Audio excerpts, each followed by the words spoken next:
All right, welcome. It is 5-Minute Fridays, and today's topic, the timer's going. Today's topic is what no one tells you when you're building a player development program from scratch.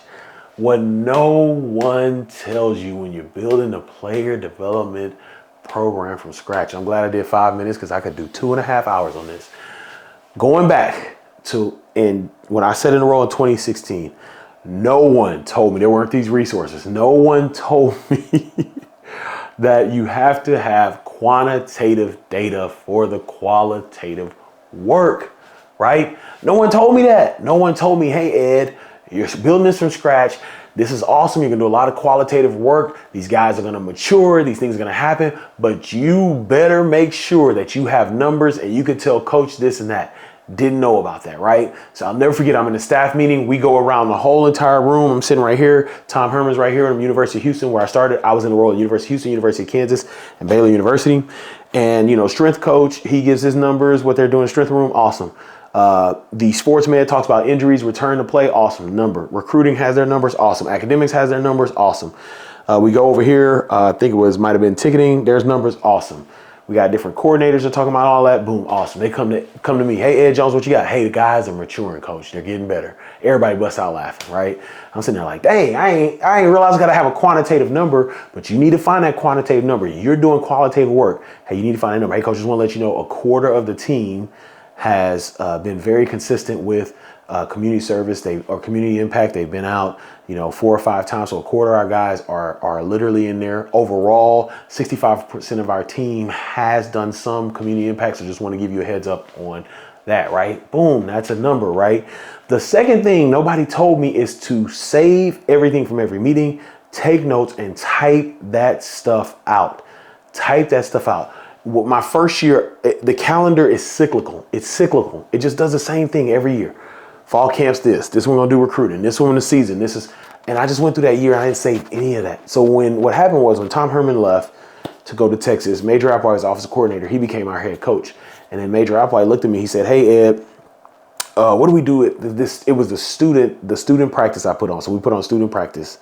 And he said, hey, pull that stuff you had from last year, the student practice. I was like, oh my God. I'm sitting there like, I don't have it. Like I didn't keep it, right?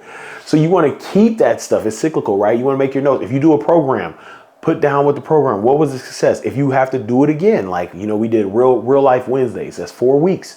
What did we do last year? What was good? What could we do again? What do we need to scrap, right? You need to keep that cyclical. Another thing, nobody told me that there's people on campus that can help you. There's people on campus that can help you. Go to the career center. Go to wherever counseling is, the mental health office, whatever it is, go find them, right? Go to the Alumni Association, the Letter Winners Club, right?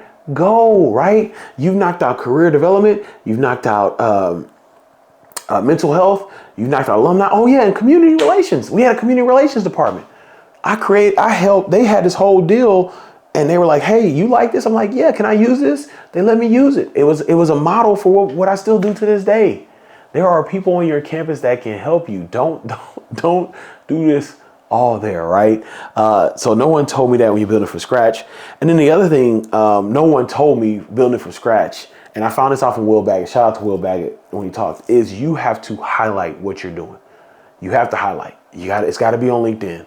It's got to be on Twitter. It's got to be, Twitter was a lot different back then than it is now. It's got to be on Instagram. But most importantly, it's got to be on LinkedIn. You have to highlight on LinkedIn. The decision makers are on LinkedIn, right?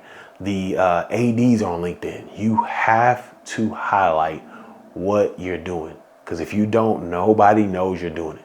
So highlight what you're doing. It is necessary. Nobody told me that when I started. So those are the 4. I can't remember what I talked about. Let me try and go back. Quality. You have to quantify the quality. What did I say? Number 2. People on campus can help. Highlight, and I forgot the other one, but y'all watch it, right?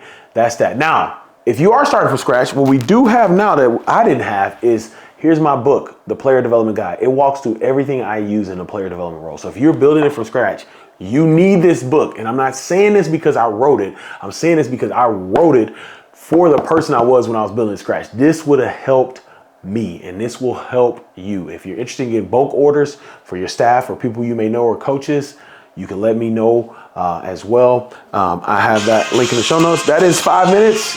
We are done. I'll see y'all next week.